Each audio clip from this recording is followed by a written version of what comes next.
Good day and welcome to this first episode of Namibian Wildlife Protection series on following the tracks.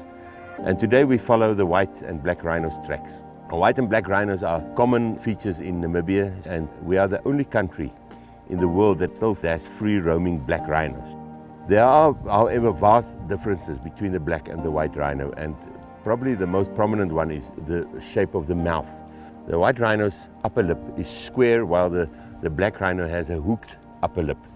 And interesting enough, that is where the name white comes from, because in the beginning it was actually called the white rhino because of the white mouth, and later it became white rhino, and then obviously the other one became the black rhino.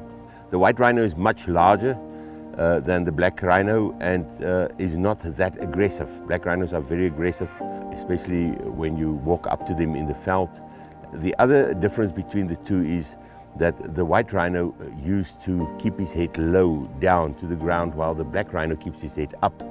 And the white rhino is also a grazer, eating grass, therefore the white upper lip.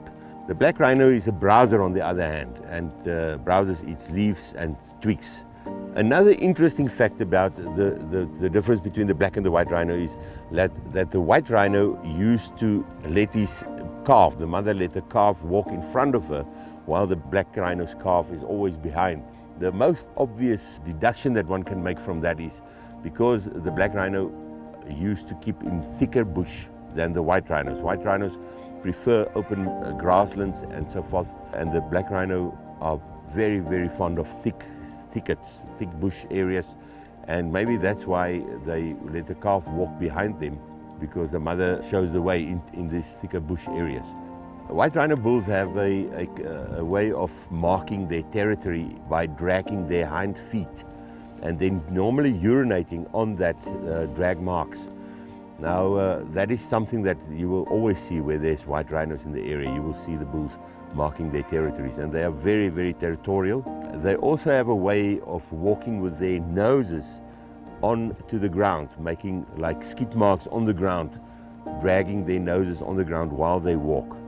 Which is something that you obviously won't see with a black rhino. It is a common fact that rhinos are poached for their horns, and the rhino numbers came down in the past 50 years tremendously, in such a way that the black rhino is currently critically endangered.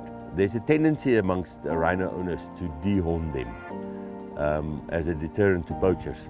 And the interesting fact is that the rhino horn is like a nail, or actually like hair, and it grows back. So once you dehorn it, it grows back at more or less the rate of a kilogram of horn in 1 year. White rhino bulls, as well as the black rhino bulls, they use middens to deposit their dung. The females do not always use the middens, and interesting enough that the bulls normally kick open the dung on these middens. Many times you will find a female's dung in the veld, and it will still be intact, not being kicked open, although there are cases where females also kick open the dung. Tracks of the white rhino are obviously bigger than those of the black rhino, and both rhinos have track with 3 toes and a very soft sole. And interesting enough, if you look at the sole closely, you will see the patterns. It's almost like a thumbprint, and you can use that to identify an individual rhino, although over time those patterns might change. It doesn't stay the same forever. Thank you for joining us for this episode, and be sure to tune in for the rest of the series. We are following the tracks of various wildlife and animals here in Namibia, and we look forward to talk to you again. Namibian Wildlife Protection is an anti-poaching company. We specialize in the protection of farms, livestock, game, and especially the white and the black rhinos here in Namibia. We also make use of international volunteers to assist us in our goal to protect these precious animals. Please feel free to contact us should you wish to become part of our volunteer program.